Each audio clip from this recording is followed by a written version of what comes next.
একজন কৃষকের টাকা মসজিদে আর একজন সুদখোরের টাকা মসজিদে আসমান আর জমিন পার্থক্য আছে।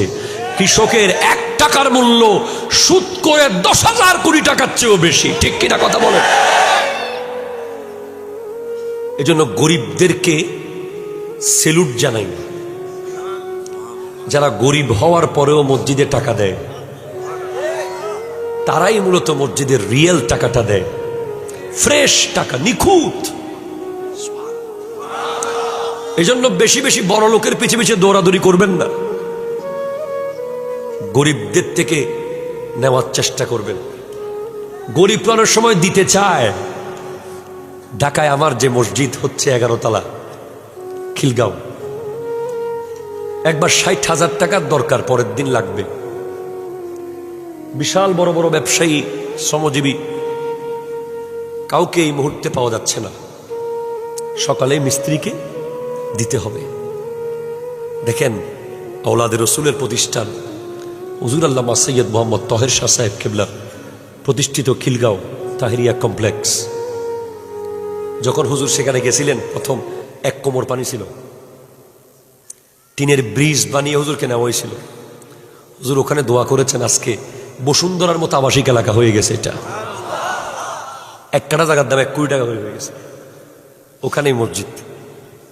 পরের দিন সকালবেলা টাকা লাগবে, রাত্রে হঠাৎ দেখে লুঙ্গি টুঙ্গি সিরা এক ব্যক্তি বরাবর 60,000 টাকা লাগবে, 60,000 টাকা নিয়ে আসছে। সব সিরা 2 টাকা, 5 টাকা, 100 টাকা, 50 টাকা, এরকম।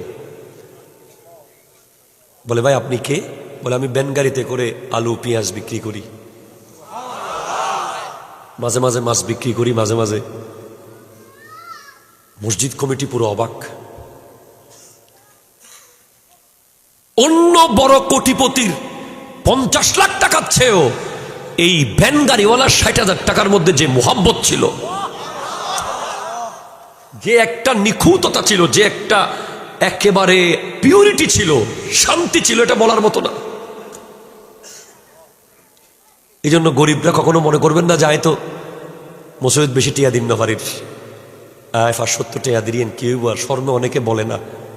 আমরা যারা আলেম, আমরা যারা কোরআন হাদিসের চোখে দেখি, তারা দেখি যে ওই 500 টাকার নোটের ভিতরেই রিয়েলিটি লুকিয়ে আছে, মোহাব্বত, বাস্তবতা আছে ওটার ভিতরে। আর আমার নবী বলেছেন, হাল তুনসারুনা ওয়া তুরযাকুনা ইল্লা বিদুআফাইকুম, তোমাদেরকে সাহায্য করা হয়, রিজিক দেওয়া হয় তোমাদের ভিতরে গরিবরা আছে বলে।